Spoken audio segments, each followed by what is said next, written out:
You're watching LPSN. You're watching LPSN. You're watching LPSN. You're watching LPSN. Today is a great day to be a Bulldog. Go Dogs!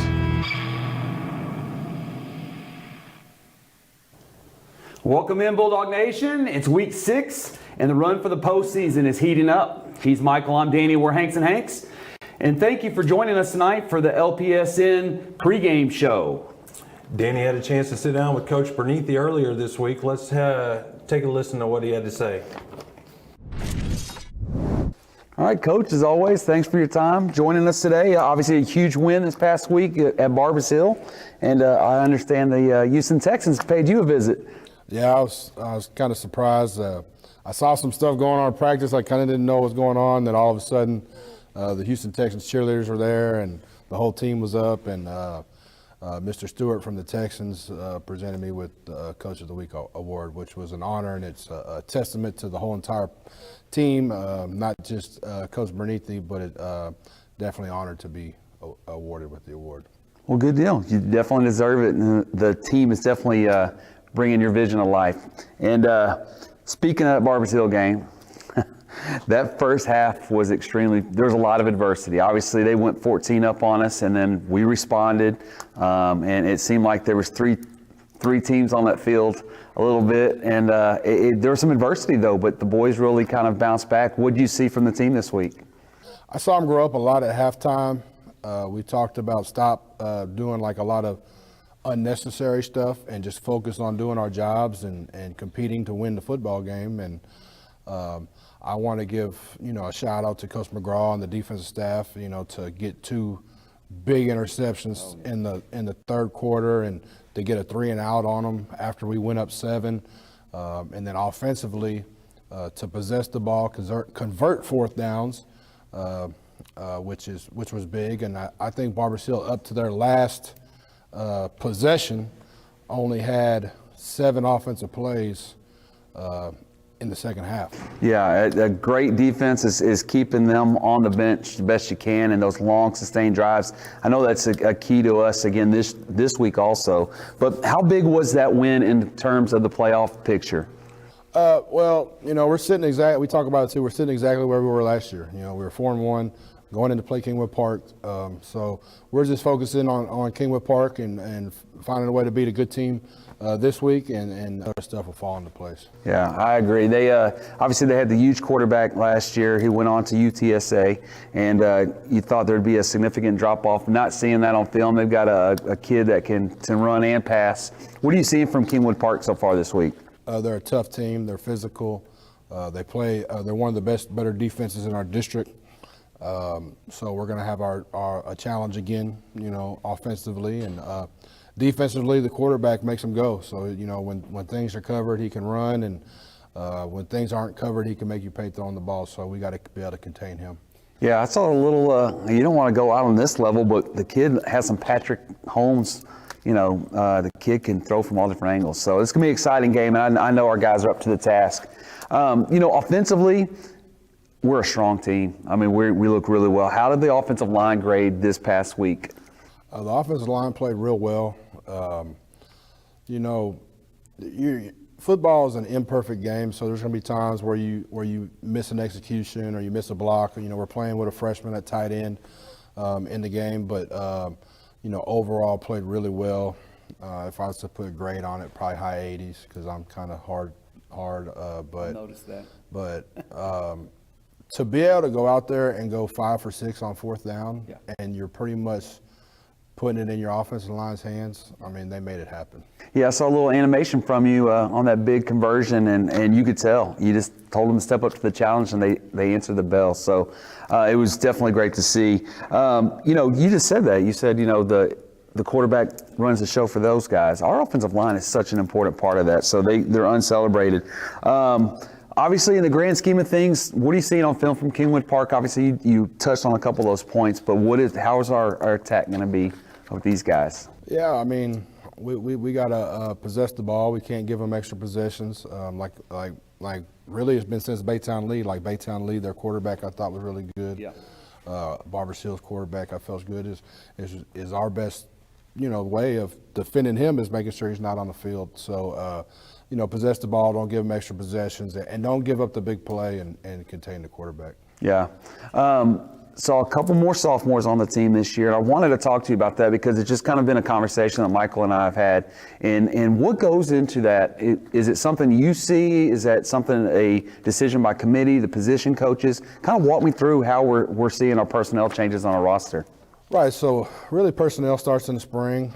And, you're saying sophomores. Well, the freshman team last year went 10-0, so that they are good players. And, so it really starts, an overall picture of who fits where, and then the coach determines, their best players, position coach for the varsity, and then the coordinators will kind of say, well, these are guys I think are the starters, and then in the end it all, falls on me as far as that. But stamp of approval. Right, but the best players are going to play, and we got a lot of really good sophomore football players.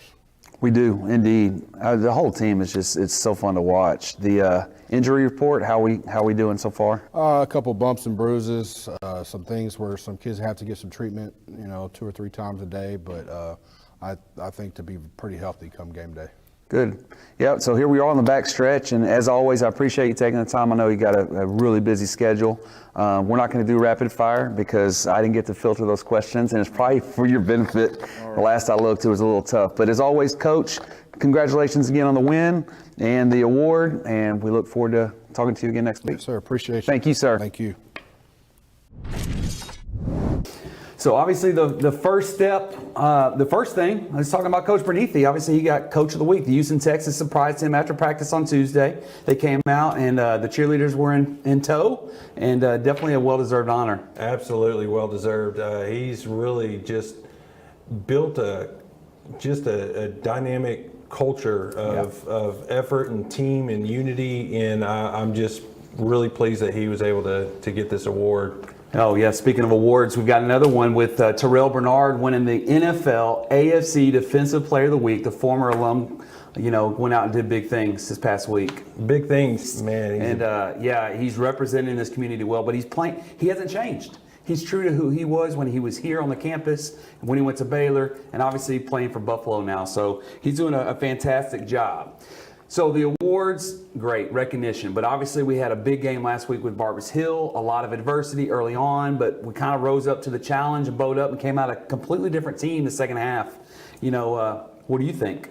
Well, what's funny is I only got to see the second half, so I didn't see the turnaround, but what I did see was a team that just played selfless football, and it started with the defense doing a great job of containing their quarterback, but also our quarterback, Aiden Sines, sophomore, just stepped in and did an incredible job of just rallying the troops, and I think one of the biggest takeaways from that game with Aiden was everybody knows he can throw a good ball.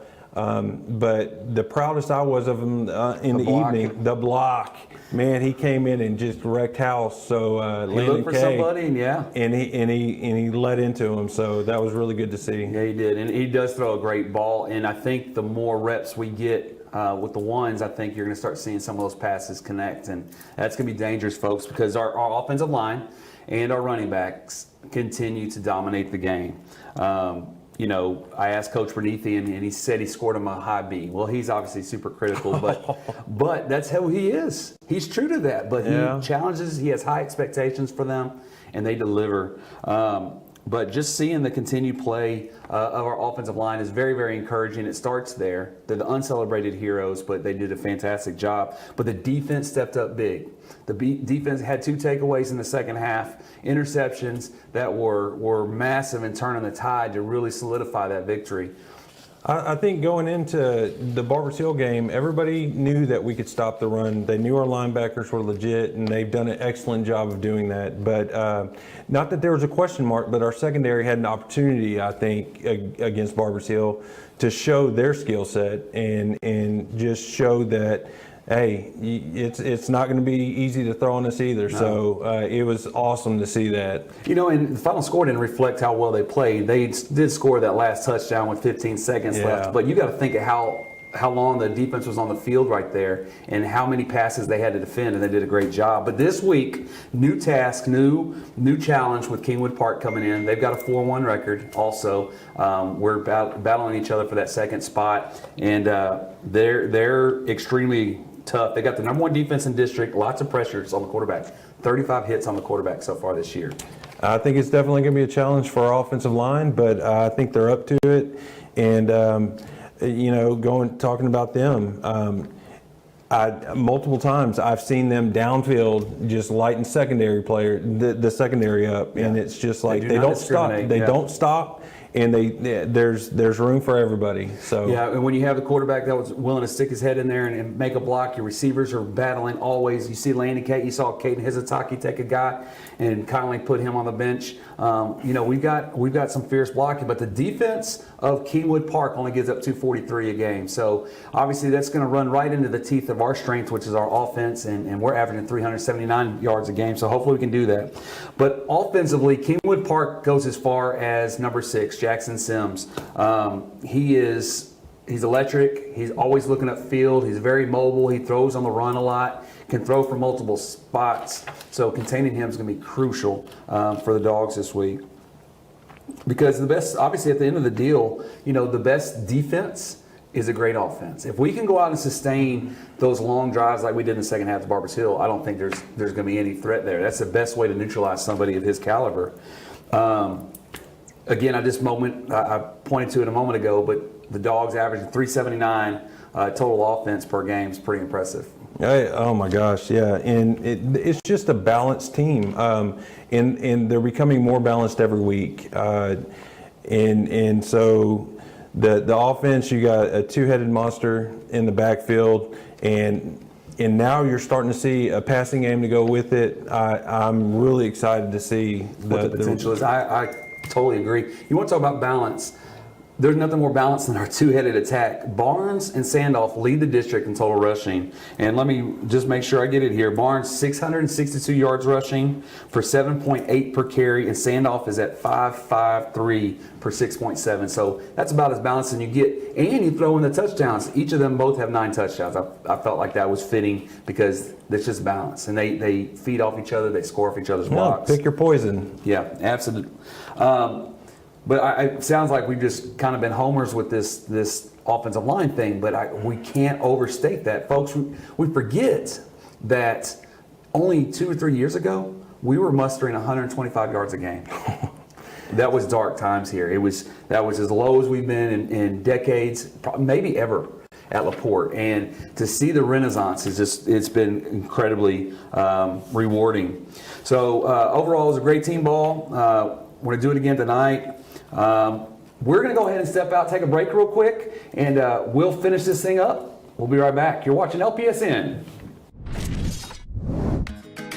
We are Gringo's Tex-Mex. Home to sizzling fajitas, quality ingredients, friendly team members, and excellent value. Whether it's a lunch with friends, celebrating a special occasion, or picking up dinner to bring home to the family, think Gringo's.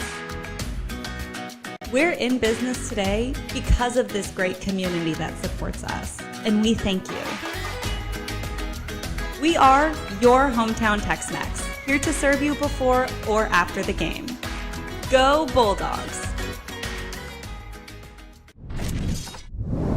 Well, welcome back. I wasn't the only one who sat down with someone this week. The LPSN cameras caught up to head trainer Ayla Ruffin. In the world of high school sports, there are a group of unsung heroes that work tirelessly to ensure peak performance, prevent injuries, and accelerate recovery. Our student athletic trainers. We had the opportunity to talk to the senior head student trainer, Ayla Ruffin. Yes, so my brother has always had a thing for football, and seeing him on the field and them not like having the right people to give them water and stuff or go out there when they're hurt, I just always thought like, oh, that could be me one day. Like I could be out there helping out my brother and helping out the team, making sure they're okay. Yes, so we have certain roles. So I'm an end, so I'm always either on the left side of the field or the right side of the field. And if someone gets injured on my side of the field, I go out with Doc to help him out there on the field. And I also help bring the player back off the field and assess them and help Doc with the further care that they need. I would love to pursue being a trainer after school. I definitely want to go to college for it. It's kinesiology and sports medicine. I'm looking at HCU and U of H right now as a college for after high school. Student trainers, we have about 20.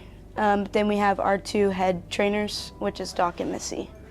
If you are looking for experience in the field of athletic training, or you would like more information on joining this dedicated group of students, visit Doc Nations or Ms. Zamora in the athletic trainers room at the Bulldogs Center.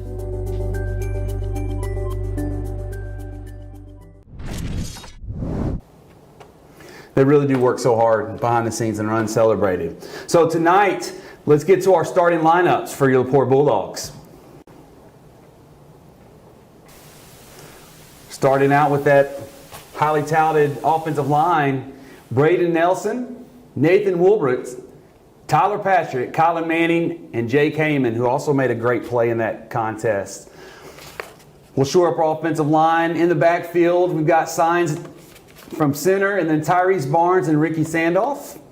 And out on the perimeter, you're going to have Caden Hizataki, Landon Kay, and Riker Reynolds, the freshman. On the defensive side of the ball, these guys have been wreaking havoc. Gavin McAvoy, Teddy Charlie, and Uri Bright. Uri Bright had a huge game this week. You need to duplicate that effort this week. Looking forward to big things from him. And then our linebackers, sophomore Ashton Ruffin, Iyasu Walling, Branson Shanley, and Jalen Stowe holding down the middle. Also with great lateral speed, sideline to sideline. In our secondary, Jalen Fisher with the pick last week. Hopefully he can duplicate that. Blake Stout at safety, Tristan Oakes beside him, and Malik King Miller rounding out our secondary. So we're looking for some great things this week. Offensively, our keys to the game. Sorry, brother. Go ahead. We got to sustain long drives. We got to keep that offense on the field. Keep their offense off the field. Yeah. Absolutely. And we use the pass to set up the run.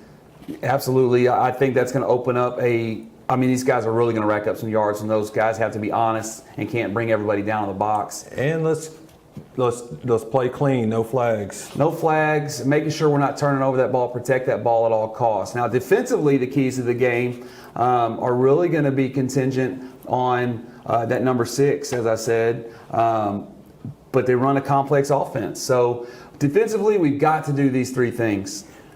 Don't get lost in the wash. Yeah, they move people all the way across the formation. They dive them across.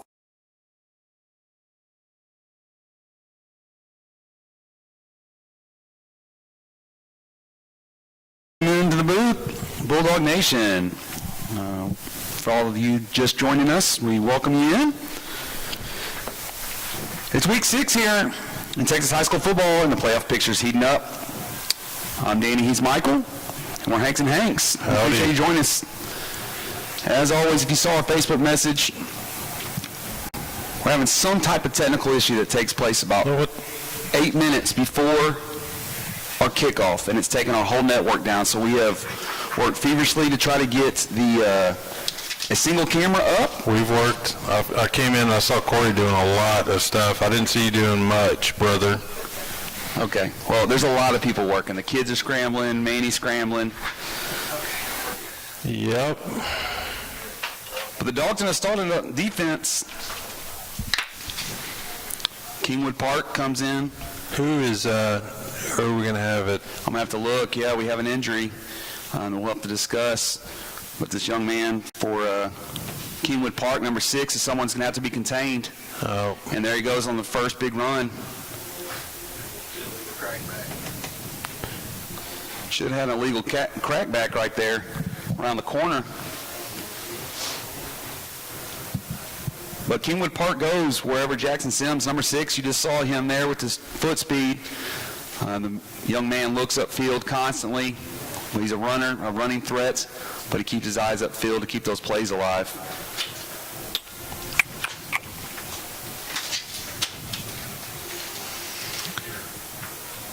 So he puts Bush in motion. It's going to be a handoff to number 7.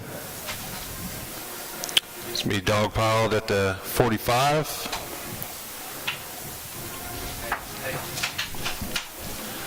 We'll bring up 2nd and 7.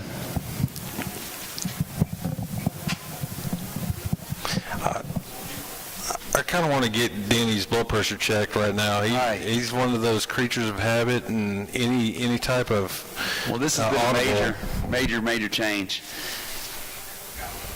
But here we go with Bush back in motion, cross formation. Sims calling for the ball in shotgun. It's going to be his own read. Gets it to number 7 again. He's going to be met there, but he's going to fall forward for the first down. Move the chains. I'll bring up a 1st and 10 from the 47.5-yard line. Yeah, real unfortunate. I got to talk to the young man, Jalen Stow, Tuesday. Had an ankle injury. Hoping to be back next week.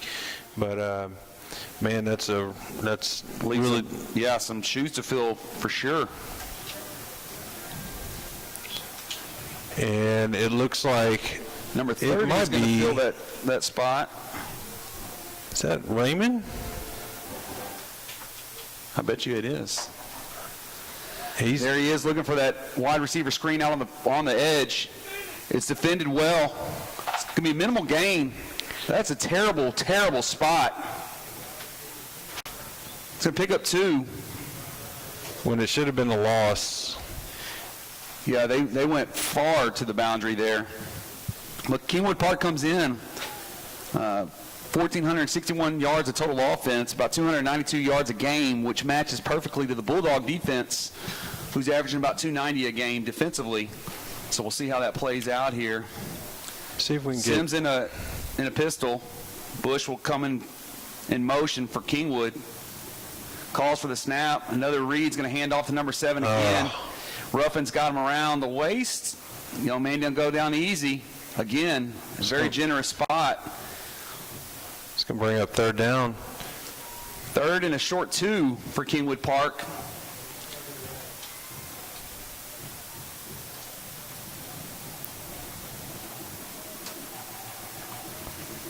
Kingwood only averages about 110 yards of rushing per game, but I know they want to try to establish that. It looks like that's what their MO was against Crosby last week. They used the run instead of the pass, and they just try to lengthen the field. They used the motion guy just to see what the formation is, what our defense is.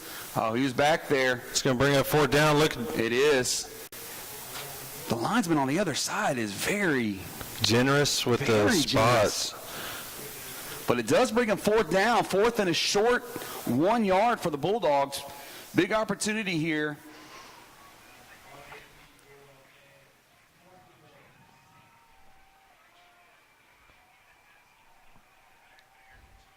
So the first test of the night.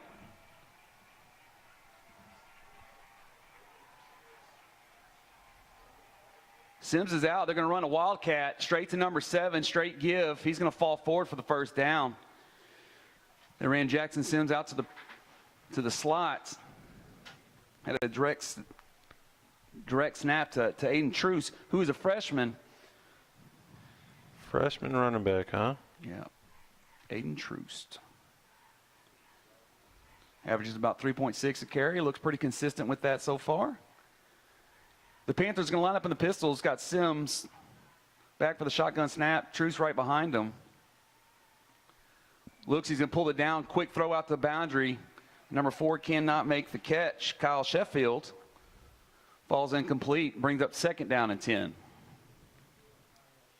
So we're working to see. It's driving me nuts. And I think it is Raymond Gibbs that's playing in that position there. You got your 3 normals, Walling, Shanley, and Ruffin. Oh, should have been a false start here on the end, huh? Calls for the snap. So me give the Truce again, trying to find a gap. He does. Again, he's got a low center of gravity. He lowers the shoulder pads, pushes forward for a healthy gain, but it will bring up a 3rd and 4 for the Panthers. Still on the opening possession of the first quarter, 7:30 left to play.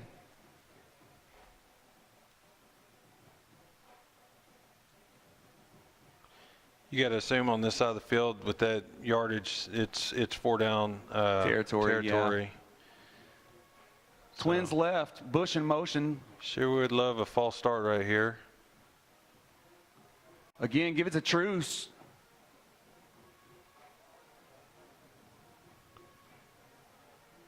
He's going to move the chains. Fresh set of downs. Getting a steady dose. Here they definitely want to establish the run here early. But make no mistake, the Panthers are a throwing team.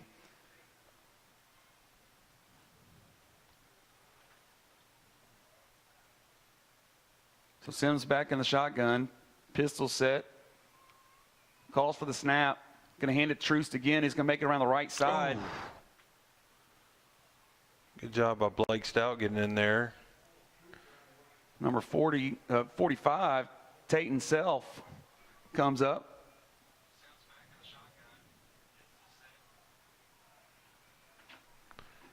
So it's going to bring up 2nd and 8 for the Panthers here. On the Bulldog 22 and a half. Opening quarter, 6:14, clock running. Trips to the top of the screen, single down low. Number 4 is going to come in motion. It's going to be a speed sweep out to the edge. Go get him. Trying to string it around. He's going to make the corner. He's forced out just short.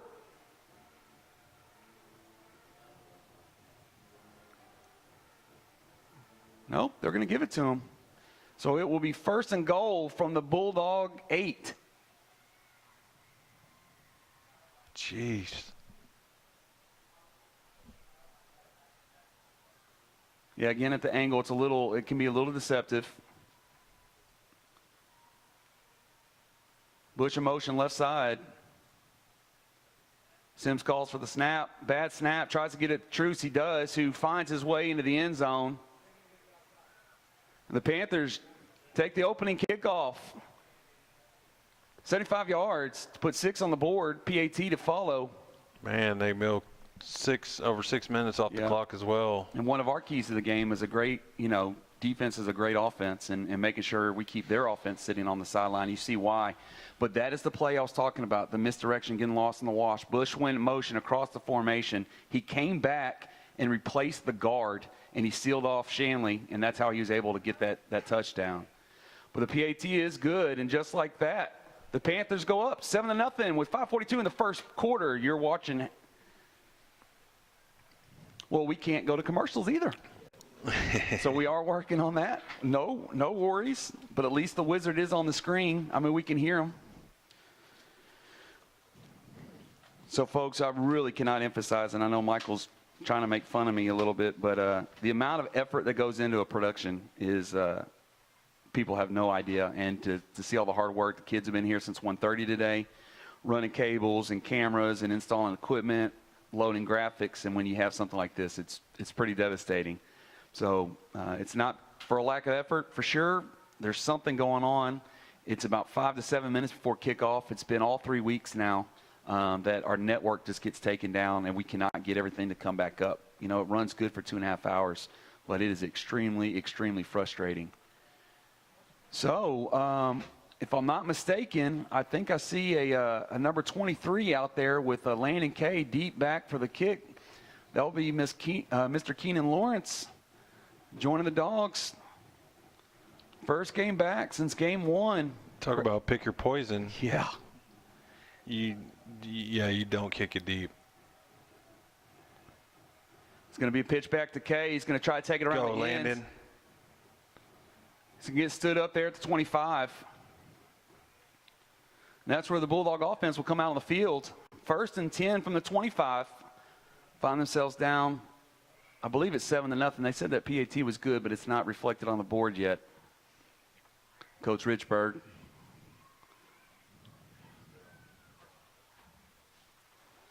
So 1st and 10, the Dogs come out. And I'll tell you, our offense is fun to watch. we'll see how the so Signs is going to come take the first snap from under center. Split back, Sandoff and Barnes. Per usual, Landon Kay comes into motion, steps back, and Sandoff is going to take the handoff, pick up about 4 yards. Barnes and Sandoff come into the game leading the district in total yards and rushing yards per attempt. Barnes has 662 yards total, 9 touchdowns, 7.79 yards per carry. That's impressive. Sandoff, who just took that last handoff, also has 9 touchdowns, 553 for 6.74. So great effort. They're working their tails off. Selfless play. Signs is going to take back and throw. Hits Hizataki out in the flat. It's going to be a pickup of about 3 yards. Will leave us 2 yards short of a first down. It's going to bring up a 3rd and 2.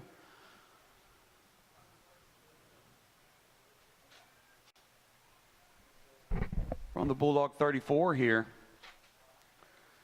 Kay comes out near side. Hizataki top of the screen. Split back. Sandoff and Barnes. Signs under center. It's going to be a pitch out.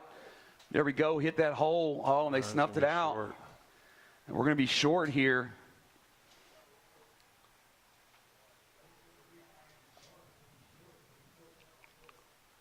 It's going to be a 4th and 2 here at the 35-yard line, our side. But Coach Berneathy is getting aggressive, sending Signs back out. I like it.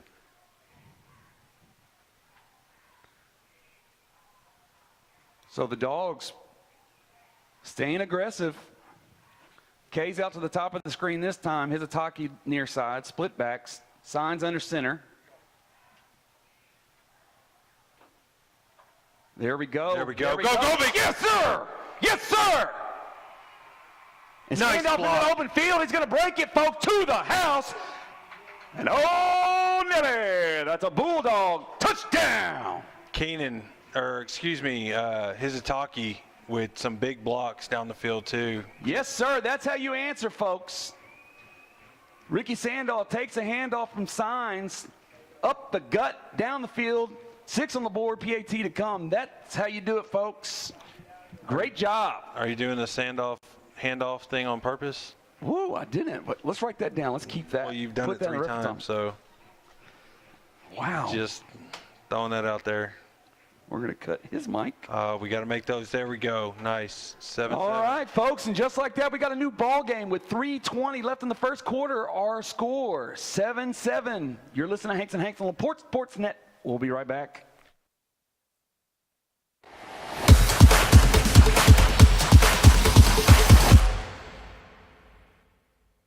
Got a favorite number? Whichever number you go with, you'll get free delivery on Saturdays when you order with Jersey Mike's app. Jersey Mike's, a sub above.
Well, there we go. Young man looked to try to touch that ball, and he did, which will kill it. Inside the 20, it'll be 1st and 10 from the 12-yard line.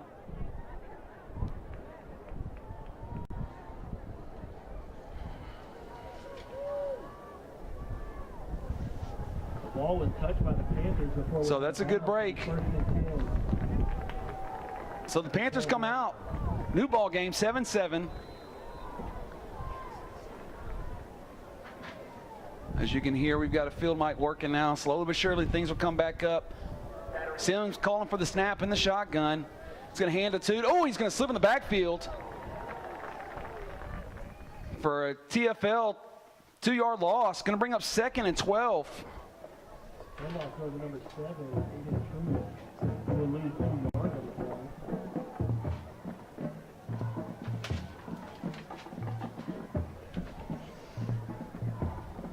So Troost is the workhorse for the Panthers so far.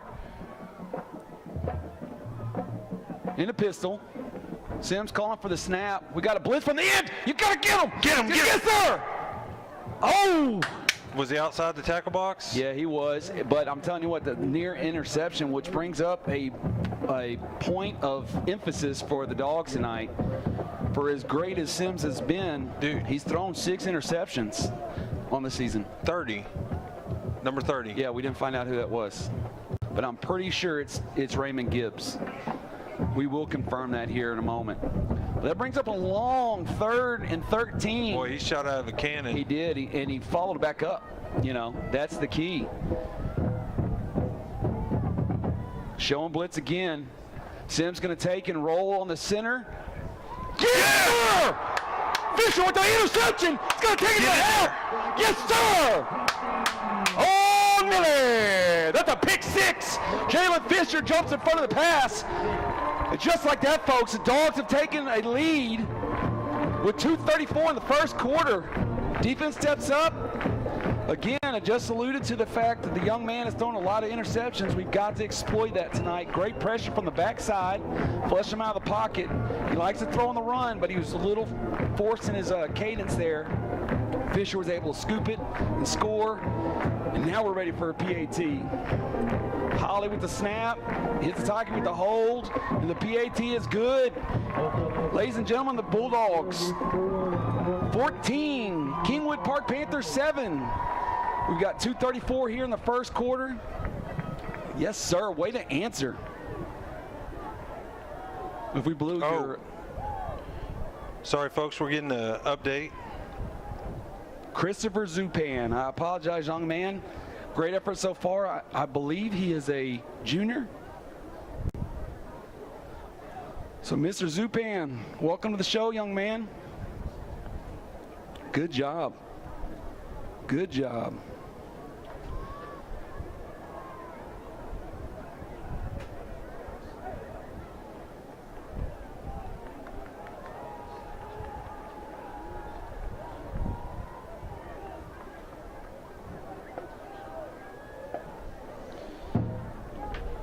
All gas, no brakes, gentlemen. We've got to ride this thing out the entire game.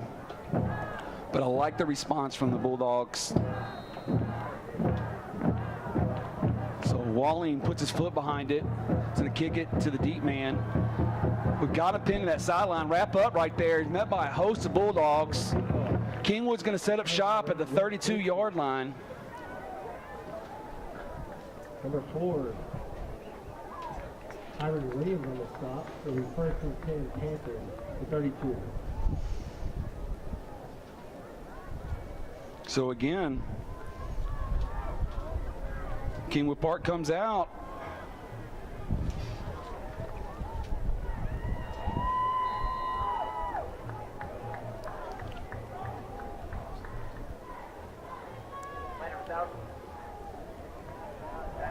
High snap, gets it to Troop, trying to make around the left side. Hard run, that's not Troop, I apologize. Number 23 for Kingwood Park. Takes a handoff around the left end. So to pick up 7, bring up 2nd and 3 on the Kingwood 39. Folks, we want to thank Barrett's AC for feeding our crew tonight. They were talking about how good Iguana Joe's was earlier.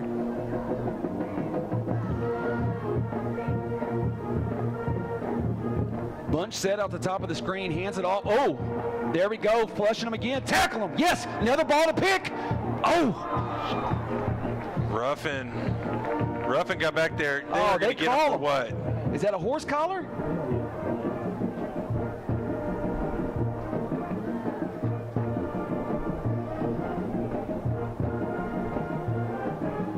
saying he got his face mask. Personal No, foul. they called a horse collar, 15 yards. Can't have those type of penalties. Ruffin had him. He did. I like the pressure, and we're making Sims uncomfortable, and that's what we've got to do. So Sims, we got a trips bunch back here on the near side. Sims in the shotgun, 23 behind him. And here comes 4 end around again. This is what they try to do. Yes, sir! So Yasu Walling and Blake Stout string the play out for a TFL. It's going to bring up 2nd down and 12. Great pursuit. Great pursuit. Great play recognition. That is one of their bread and butter plays. If you notice the bunch formation here on the near side, they ran the motion back across.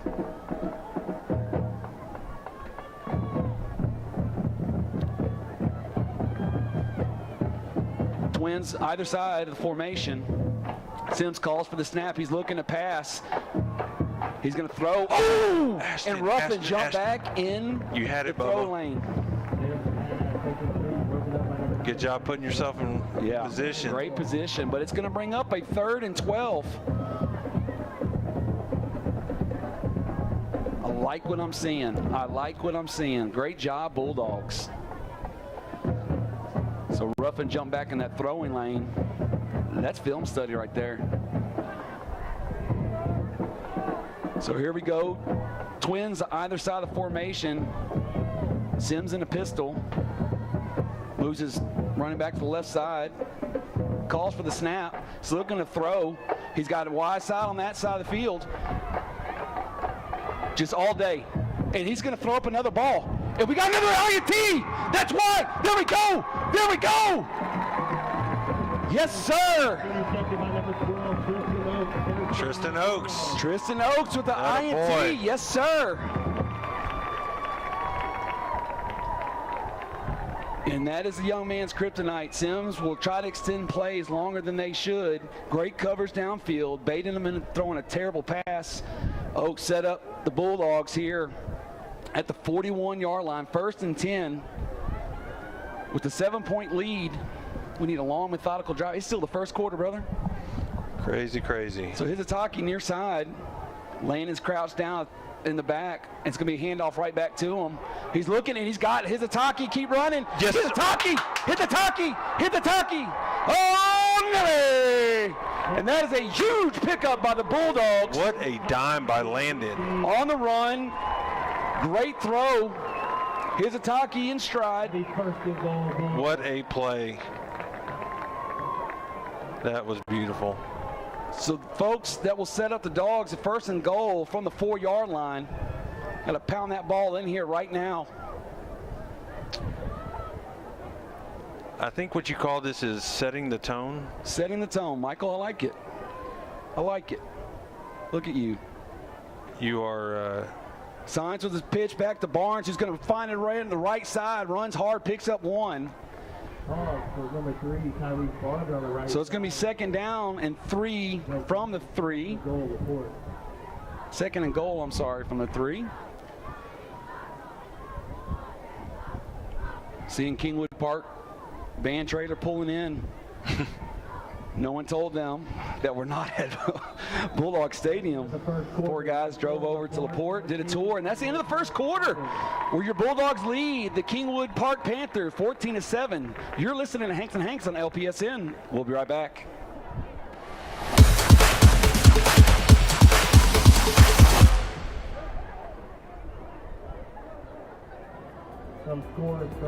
Are you looking for your dream home? Or maybe ready to sell your current home for a fresh start? Main Properties is here to provide you a personal and stress-free process. Main Properties has been servicing the LaPorte area and its surrounding cities for over 30 years with pride and spirit. Let one of our expert realtors here at Main Properties provide you with the caring service that is tailored to what you need. Come see us in the heart of Old LaPorte at 1014 South 2nd Street and let us put sold on your sign.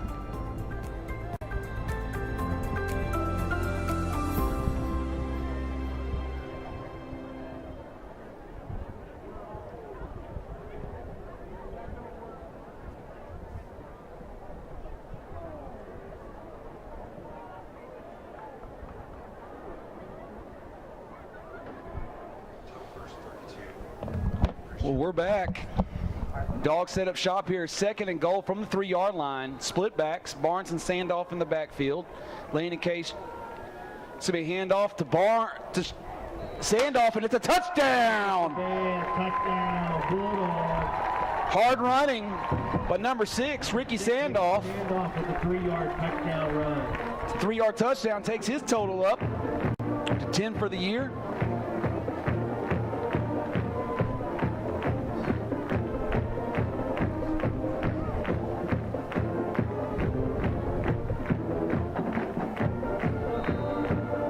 We got Mr. Holly snapping here. Hitsutaki with the hold. Oh, and it's going to be blocked. We got to get that ball. And he can't field it. So the PAT fails. With the Bulldogs with the lead, 20-7 with 11:57 to go in the second quarter. You know, I think Kingwood is what we're seeing here is a perfect illustration of overthinking things. You just put together a beautiful drive. Yeah. Took off 6 minutes off the clock, running it down our throat, and then you try to get creative. I would expect them to go back, but that is their offense, what they're trying to do, and we have snuffed it out. Yeah, great job by the Bulldogs, the coaching staff and the players, just mixing things up and making them very uncomfortable. That's what you got to see. Yes.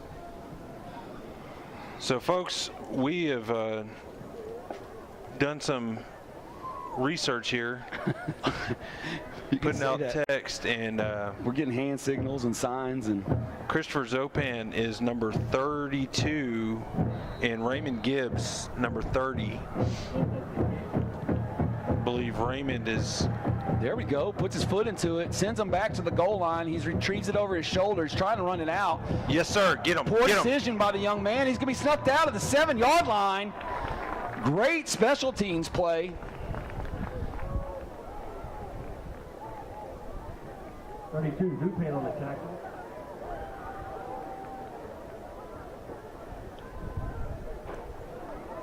Great effort, men.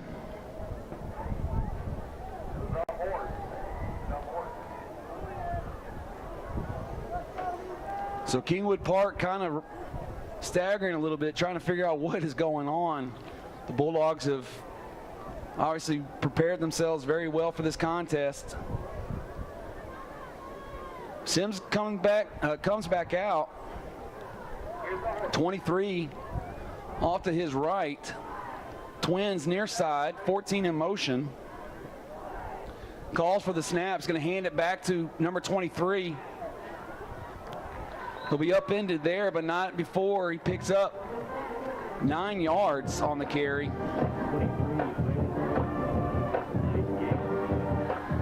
Second down and 1 from their own 16-yard line. And they do have the wind at their back now. They're heading towards the north end zone. Twins near side, single back, puts 14 in motion across the formation. It's a handoff up the gut. He'll pick up the first down, get a new set of downs.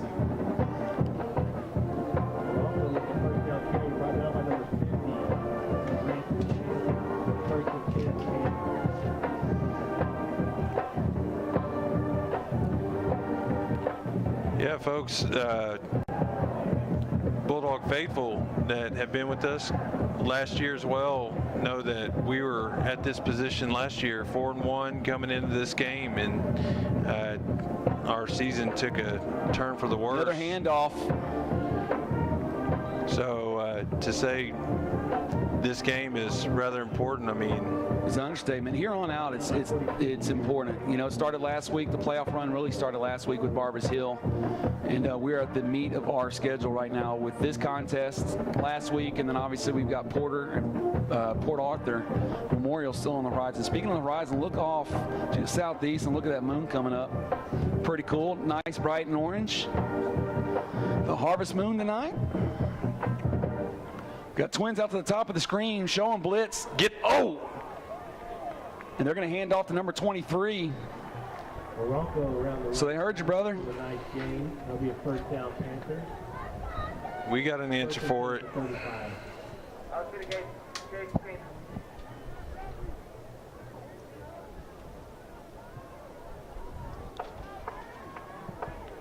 Yeah, there's really no days off in this district. No, it's a tough district. And then the playoff seeding is even more challenging going up Northeast Texas. Play perennial powerhouses up there. Call for the snap. It's going to throw out to the flat. Great job. Out, snuffs it out. Minimal gain. Read it beautifully. 1 yard pickup on the play. Bring up second down and 9. Clock running. Kingwood Park has 4 guys giving the signal into the quarterback. They'll line up. Single back, trips low. 1-on-1 at the top of the screen. He's going to look. He's going to look that way. And we're out there to snuff that out as well. I love the attacking the ball there. Yeah, half-yard gain on that. We'll bring up a 3rd and 7.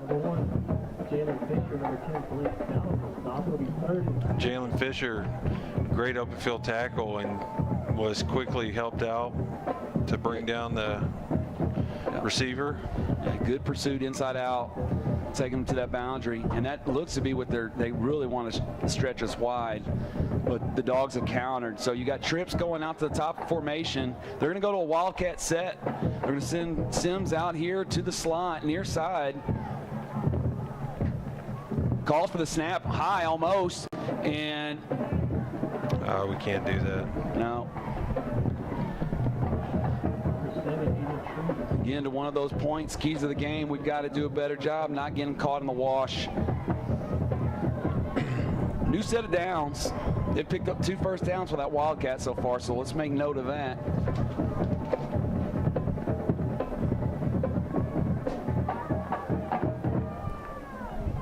Boy, I'm digging our field mic. Yeah.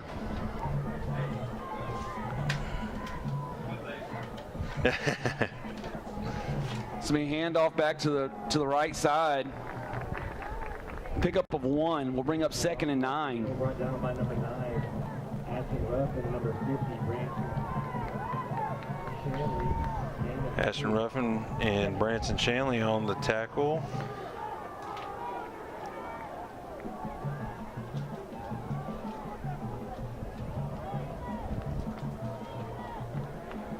Showing blitz. Oh, he slips. He's right there. Pushing back in. We got to get there. Should have been a holding here on the edge. Morocco around the left side for a big game. Push out of bounds over 10 Blake Stout at the first down. They will move the chains.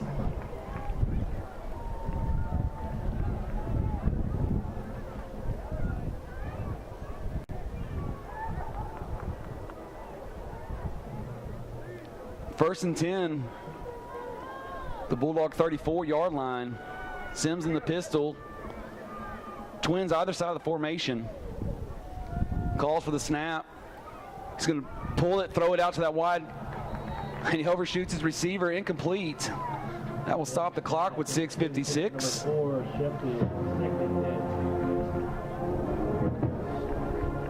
Yeah, I think the young man may have heard someone coming.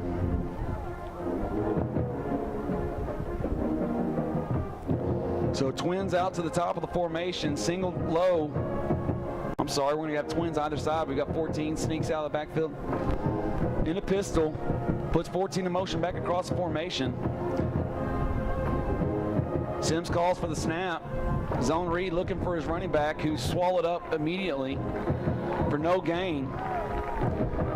See Gibbs, Self, all with tackles. I think Walling has his head in there as well.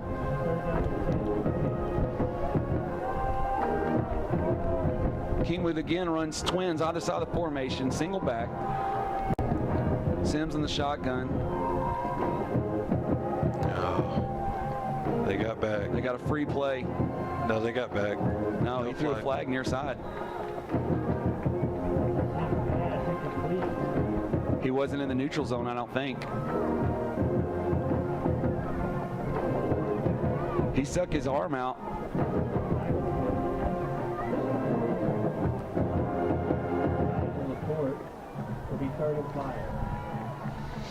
They're going to say we jumped in the neutral zone, but it will take us to no, third down still.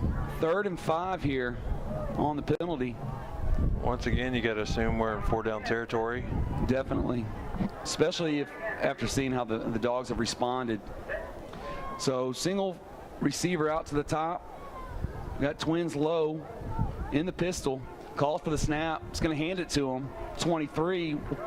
So be short of the first down, though. It's going to bring up a 4th and 1 at the Bulldog 19. They're going to change in personnel. They'll bring in Bush. They're I'd be willing two-way to put starter. money on the Wildcat. What do you think? Yeah, I would imagine. When they bring in Bush, number 2, he's the one that runs back into that formation. He will run back into the line. And is he wide? Get in there. Wildcat. Don't jump off. 2 gets the ball. He's going to fall forward for the first down. New set of downs for Kingwood Park, who's found a soft spot in the interior of the Bulldog defense.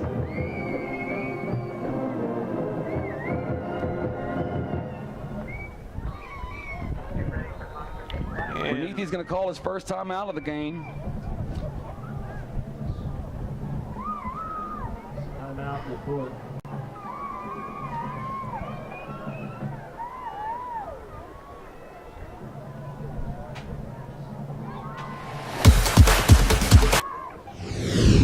All right, folks, real quick, 8-5A, you see it on your screen right there. There's the teams. New Caney and Baytown Sterling played yesterday. New Caney came out 35-7. Port Arthur and Crosby playing right now late in the first quarter. Port Arthur 14, Crosby's at 10. I expect that game to get out of hand pretty quick. Barbers Hill is playing Goose Creek Memorial over at Stallworth. About a minute left in the first quarter. Barbers Hill's already scored 28 points there. And that is your 8-5A. You see it on the screen. One of our students made that. Pretty cool little graphic there for you. There you go, guys. Back. Thank you, Wizard. Appreciate it, Corey. However, I don't like his energy showing us up. Yeah. So. He has control of the mic volume too, buddy. So here they come out, a bunch set near side. Still in shotgun. He's going to hand it off, trying to get a power around. Yes, sir. And Miller will make an good open field tackle.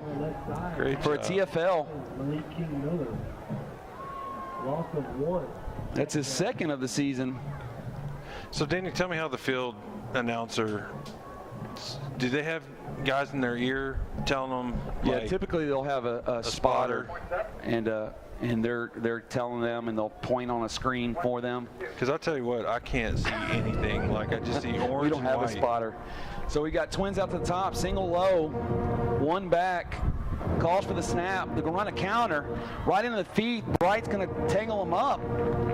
And now we're going to have 3rd and 10 from the Bulldog 18-yard line. Yeah, it's difficult, brother, for sure, especially if we don't have the monitor.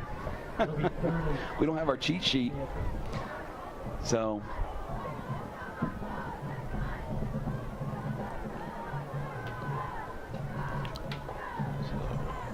where are we at here?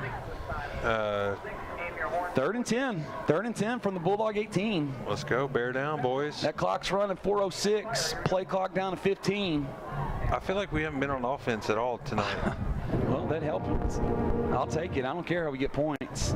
Twins top, pistol. It's going to be play action. Should have had holding on the edge.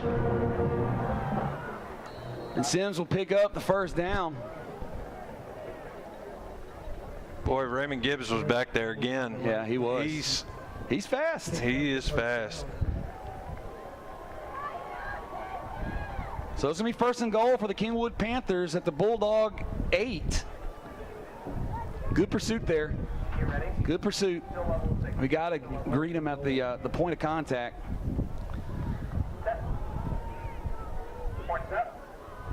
You got twins near side. Single out on the top. 14 in motion back near side. Pistol set. Sims calls for the snap. Quick throw out to the boundary. They're gonna spot him about half a yard short of the goal line. He's stopped at the 1 yard line. Get ready. So second and goal.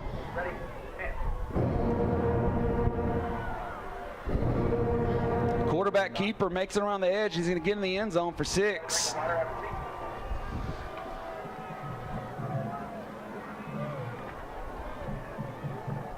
I'll tell you what, that's two drives. Yeah.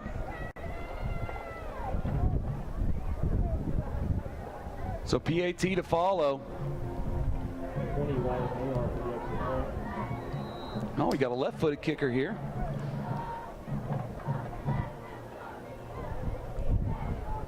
He puts it through. And with 3:21 to go in the second quarter, our score, Bulldogs 20, Panthers 14. You're listening to Hanks and Hanks on LPSN. We'll be right back.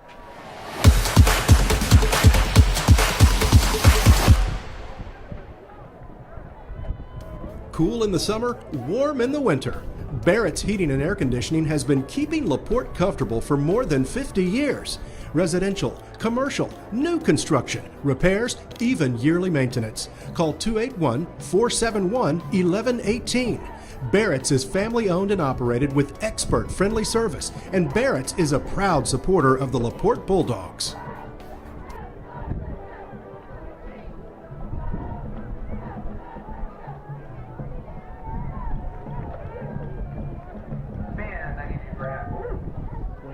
And we're back. I'd like to respond to some of the people that have replied to the posts of where you're watching tonight. We've got a large crowd up at Coliseum, per usual. My daughter and the Teague family are up there. Claire Teague got her Aggie ring today, so congratulations, Claire Teague. Big accomplishment. A former LPSN student. We probably helped her get that ring too, let me tell you. Just kidding, Claire. Just kidding, Claire.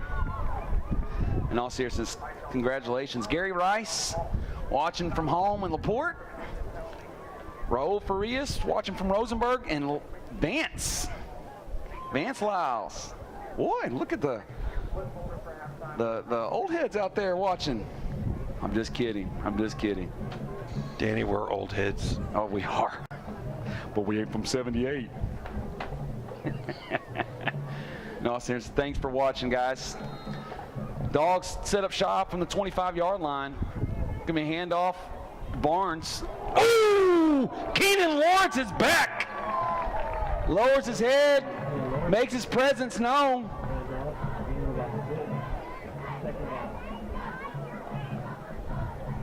Is he really going to the official?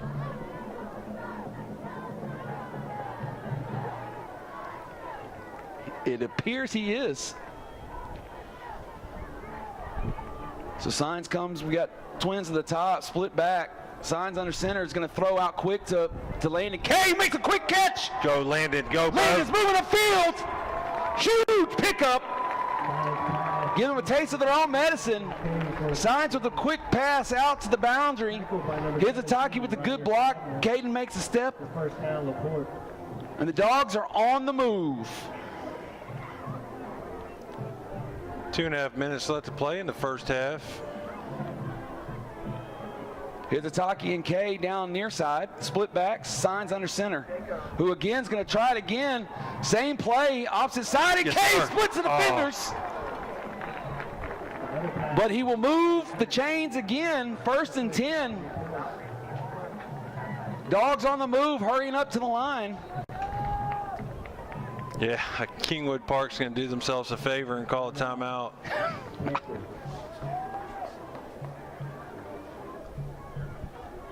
So, folks, we also have Dr. Jackson, Dr. Bromley, trustees Deanne Thompson, Jeff Martin, Mason Paris, and Melissa Crutcher, all in Dallas at a convention, watching from Dallas.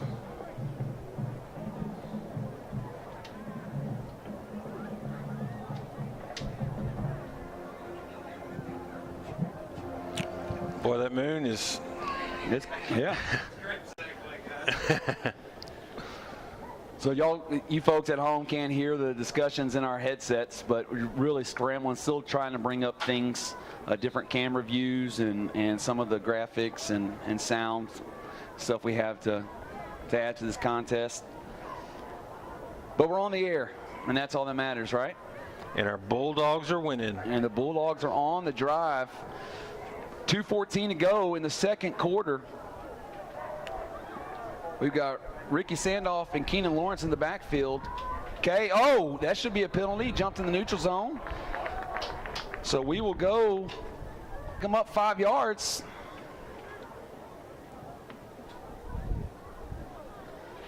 Mark them off 5 yards. It'll be 1st and 5 for the Bulldogs. Offside Panther. Will take us up to the 20. 1st and 5 from the 20.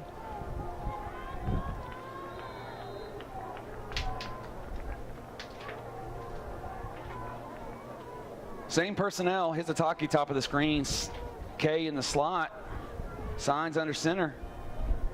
He's going to hand it off to Keenan Lawrence, who's going to lower his head and run hard. It's going to pick up 3 yards and bring up 2nd and 2. So what Lawrence brings to the game is a different style of running tack. He's a direct runner. He's a heavier runner. It's going to take multi-guys to bring. Not that the other guys are easy at all. But again, just one more weapon to add to the arsenal. Great to see him back. Speaking of, he's going to jog out to the numbers near side. Twins to the top. K and Hizataki. K in motion, coming back to the backfield. It's going to get a quick pitch. He's going to look to try to turn it up. Brought down by 14. Because we didn't bust it out, and we had linemen. He's going to stop the clock with 1:31. I believe the call is holding.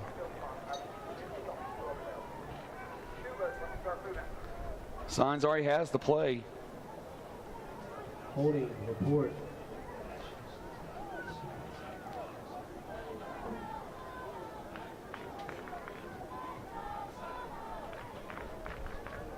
So we're being told that if he had gone, bounced it outside, that block would have cleared.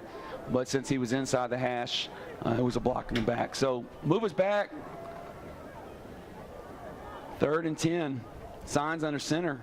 Quick handoff to Sandoff, who kind of gets lost in the wash. Take Ricky Sandoff up the middle for a yard. It'll be 3rd and 11. So 11, I apologize on the last play. With the penalty, we did get a 3-play down. But it'll be 3rd and 11. Ball back at the...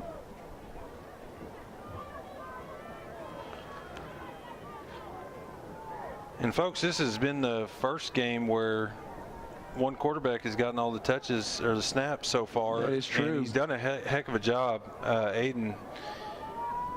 There he is. Oh! Dropped the pass, and that's a little of that rust. He hasn't had those reps. He would have walked into the end zone. We will make note and come back to that.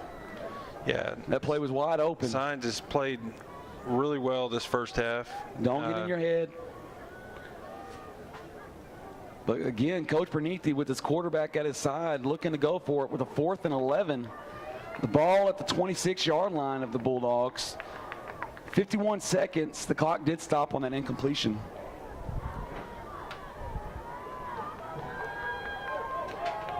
Go. He's got a parting of the sea here. Keenan looking for daylight, but he won't pick it up. So the ball will go over on downs. Clock stops with 44 seconds left in the first half. That'll be a turnover on down, 1st and 10 Panthers.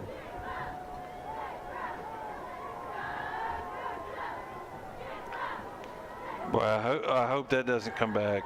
It won't. So, folks, a little different tonight. We've got the homecoming 2023 for the LaPorte Bulldogs. So we've got the king and queen to crown. So we will not play the halftime of Kingwood Park's band, as we don't own the rights to the music. But we will come back for the crown of our homecoming king and queen.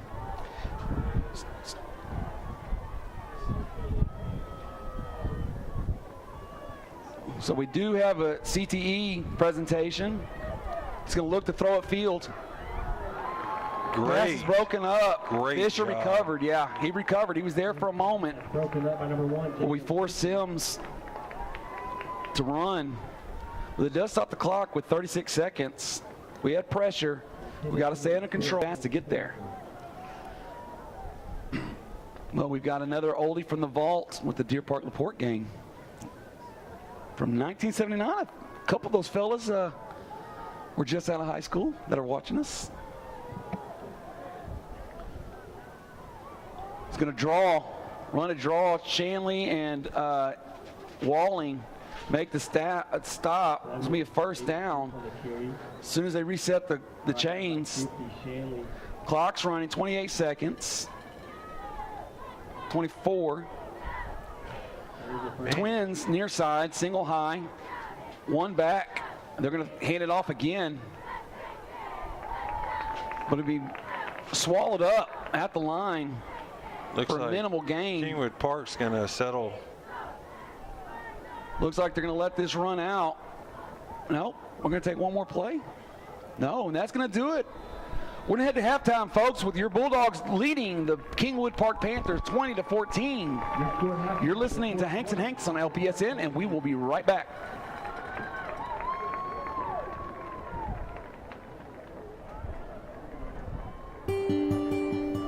Hi, I'm Adam Holland. I'm here with Marissa Lopez, the coordinator for CTE and Advanced Academics in LaPorte ISD. Thanks for joining us. First, what does CTE stand for, Marissa? Well, first, I just want to say thank you for giving me the opportunity to speak to CTE. But CTE is that stands for Career and Technical Education. So in this program, students have the opportunity to just explore different careers, and ultimately our goal is to prepare students for post-secondary and industry success in spite of whatever their goals might be. Sure. I'm dating myself with this question, but isn't this the same program that used to be known as vocational education? That is exactly it is, yes. Yes. Except it's so much more than it was back in my day. Tell us about some of the programs that we're offering right here in LaPorte ISD. Absolutely. So at ISD, we offer over 20 programs of study, and they span over 10 career clusters. So we have programs, agriculture, arts and AV. You never see them because they're behind the scenes. Recording us right now, by the way. Recording us right now, yes. We have students, you can't see them, but they are right here, and they're in the CTE program. We also have students in, health science, STEM, and really anywhere in between. And so, you mentioned, this is the same as vocational education, but it's evolved. So we offer lots of wraparound services in any of our CTE programs. So regardless of what program a student is enrolled in, they have the opportunity to earn an industry-based certification, complete courses in their 9th, 10th, 11th grade year, 12th grade year in their CTE programs, and also participate in work-based learning opportunities along with aligned career and technical student organizations. I know that some of the students over the years who have worked for LPTV or LP Sportsnet have gone on to get college scholarships to do that very thing at Division I universities. They've also gone to work at television stations and at studios. We also have culinary arts. We have health science. Tell us that these folks are getting right after high school. Yeah, so I'll kind of speak to our work-based learning opportunities because our students are doing that while they're in high school. So typically during their junior, especially their senior level year, our students, while they're in high school, in their work-based learning CTE, we stand our new training program that will in the elementary school. We have in the just they're so ready that they are able to job and health class. I don't know they do health institution. They are able to issue recognition or that wasn't go to either after so. I would just know the lot effort is trying to one of our CE grant and every one of our home and works universities. I'm excited about seeing students out there in person, just getting those hands-on opportunities and being able to network with industry partners. So again, they are just setting themselves up for success when they graduate. Thank you for joining us today. Thank you. To learn more about LaPorte ISD CTE program, you can go to lpisd.org and search CTE, little magnifying glass in the upper corner, or you can go to the academics tab and do the drop down. Thank you.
Administrative, Madeline Ross. Executive, Madeline Cicero. Historian, Sienna Nairn. Secretary, Karen Poole. Vice President, Ashley Dudley. And President, Sarah Silva. The dance officers are Lieutenant Haley Yates, Lieutenant Kara Nava, Lieutenant Amelia Leva, and on our Hoco court, First Lieutenant Macy Slavic, and in the center, the Captain, Ariel Thompson.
Welcome to the 2023-2024 LaPorte High School Homecoming Ceremony.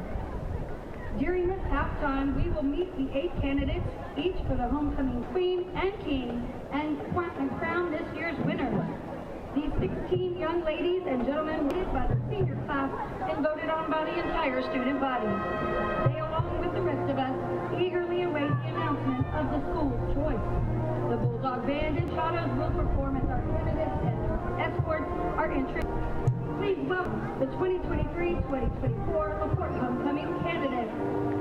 Tonight's first candidate is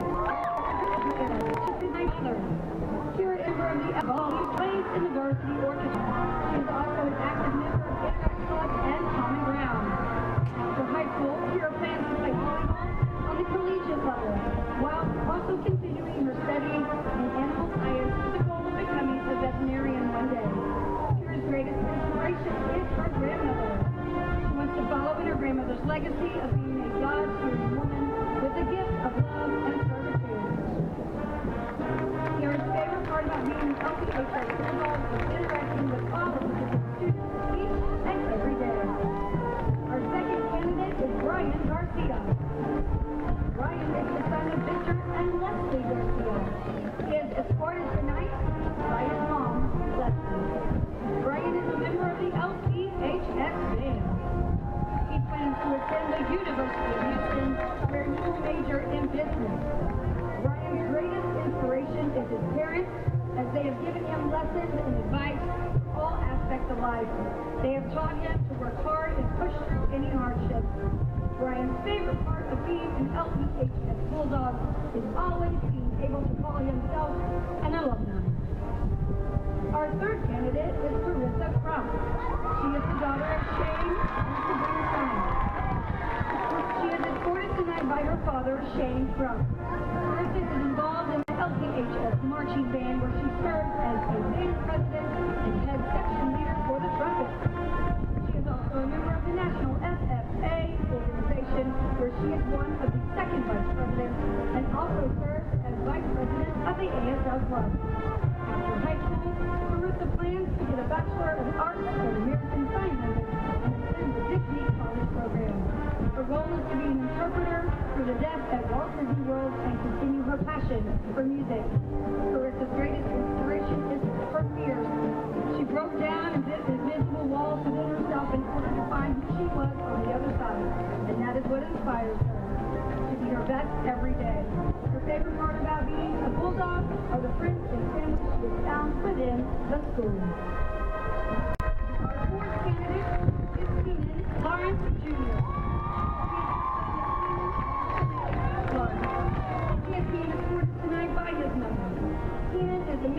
varsity football team and also runs varsity track. After high school, he plans to attend the University of Houston and continue his sports career. Keenan's greatest inspiration is his father, for he is an excellent father and an amazing provider for his family. One day he hopes to be like him. Keenan's favorite part of being a Bulldog is being able to build a better environment for younger classmates. Next is Sarah Green, our fifth candidate. She is the daughter of Thomas and Alicia Green. She is escorted by her father. Sarah is involved in varsity basketball, Thomas Brown Club, and the Interact Club. She plans to attend Prairie View A&M to study criminal justice. Sarah's greatest inspiration is her big sister, Lisa. Even when things get hard, she puts on a smile and pushes through to be her best self. Sarah's favorite thing about being a Bulldog is all the friendships she has developed over the years. Cale Miller, the son of John and Sherry Miller, is our sixth candidate. He is escorted tonight by his mother. Cale is a 4-year member of the varsity golf team and a member of the Fellowship of Christian Athletes. When not on the course, Cale volunteers for the Pasadena Livestock Show and Rodeo. In his free time, Cale enjoys fishing and hanging out on the beach with his family and friends. Upon graduation, he plans to attend the University of Houston to study business administration and sports management. He would like to become a professional sports agent. His father has been his rock, and he is so grateful for him. Cale's favorite part about being a Bulldog are the memories and friendships that he's made and will cherish forever. Our seventh candidate is Mia Hernandez. She is the daughter of Laura Sanchez, and she is escorted tonight by her mother. Mia is a member of the church youth group, participates in dual enrollment. She has served on the principal student advisory committee, is a member of ROSA, and serves as the president of ASA. After graduating, Mia plans to finish her associate's degree at San Jack and then transfer to the University of Texas to study pre-med and become an anesthesiologist. Mia's greatest inspiration is her mother because she is the strongest woman she has ever known. Mia's favorite part about being an LPHS Bulldog is how close our community is and how many opportunities everyone is given. Our eighth candidate is Brayden Nelson. Escorted tonight by his mother, he is the son of Brian and Teresa Nelson. Brayden is a member of the varsity football team, and after graduation, he plans to attend Texas State University. Brayden's greatest inspiration is his mother, because she has always believed in him and supported him. Brayden's favorite part about being a Bulldog is the energy the city brings to support the football team under those Friday night lights. It's like no other. Next is Nicole Herrera, our ninth candidate. She is the daughter of Patricia Ballin. She will be escorted tonight by her mother, Patricia. Nicole is a member of NHS and ABLA. She plans to get her real estate license and become self-employed after graduating. Nicole's greatest inspiration is her mom, who teaches her so many life lessons. Nicole's favorite part about being a Bulldog is always knowing she will be an alumni.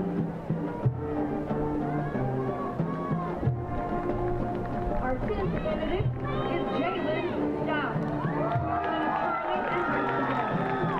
He is escorted tonight by his mother. Jalen's varsity football. After graduation, he plans to attend Texas State University, where he plans to major in business.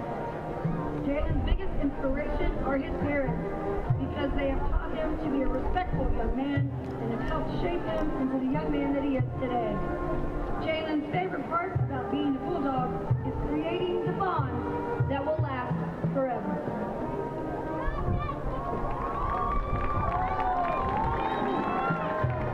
And Jordan Johnson, our 11th candidate, is the daughter of Reggie and Jennifer Johnson. She is escorted tonight by her father. Jordan is a 4-year member of the varsity tennis team, where she serves as the team captain. She is also an active member of DECA and ABLA. After graduation, she plans on attending Southern A&M University, where she will continue her tennis career and major in business. Jordan's greatest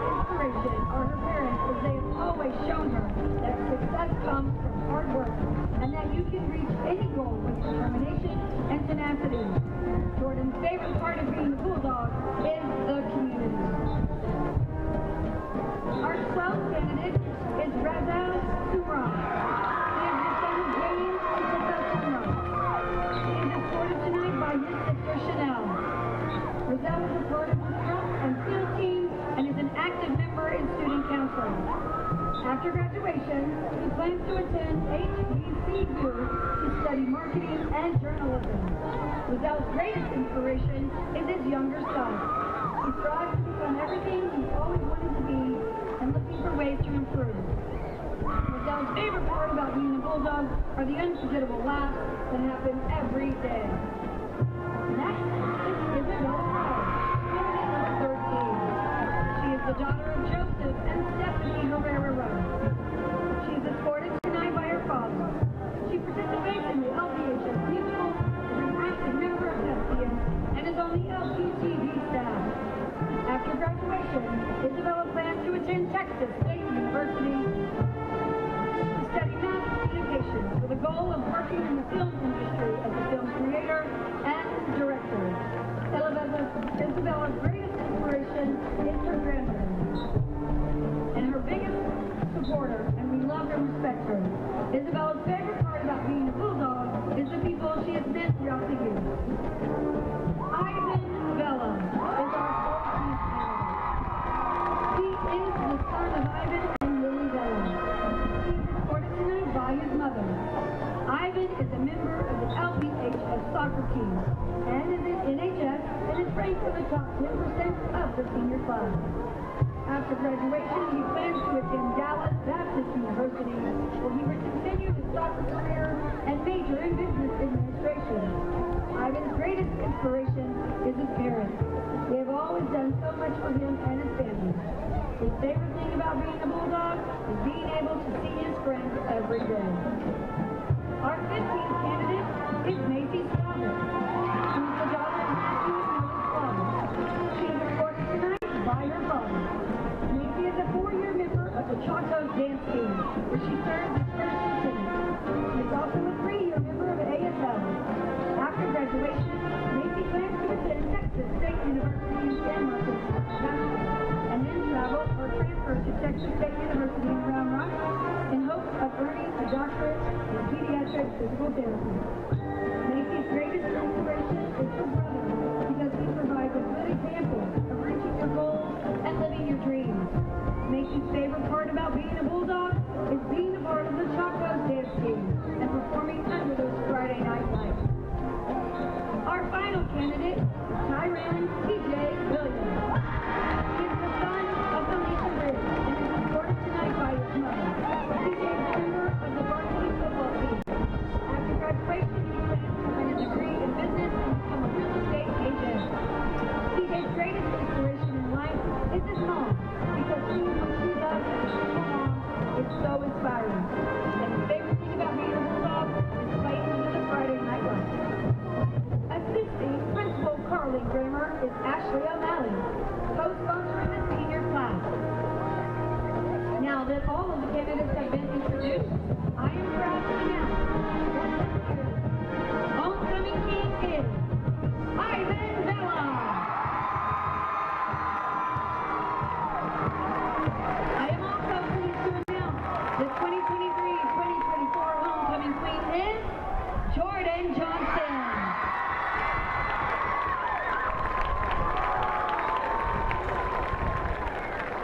As the candidates leave the field, we would like to take the opportunity to thank Thompson Flores for donating the roses for our homecoming queen and the scepter for our king.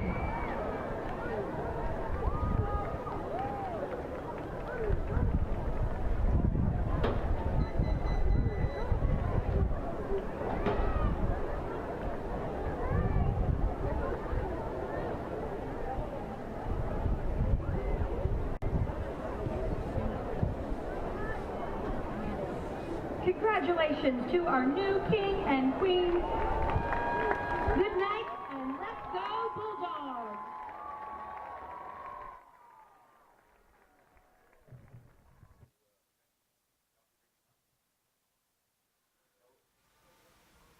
Ladies and gentlemen, we held off as long as we could so you could hear who our homecoming king and queen are. Unfortunately, we are going to have to shut down the system. So we are going to close out this broadcast and restart it, so the second half will be its own broadcast. So folks, we apologize and we appreciate your patience. Let this close out at the end of my announcement. Wait for it to reboot, and you'll see a second broadcast come up. Log back in, and we hope you'll join us for the second half. Again, we apologize for inconvenience. We're out of options. This is all we have left we can do. We'll see you on the other side.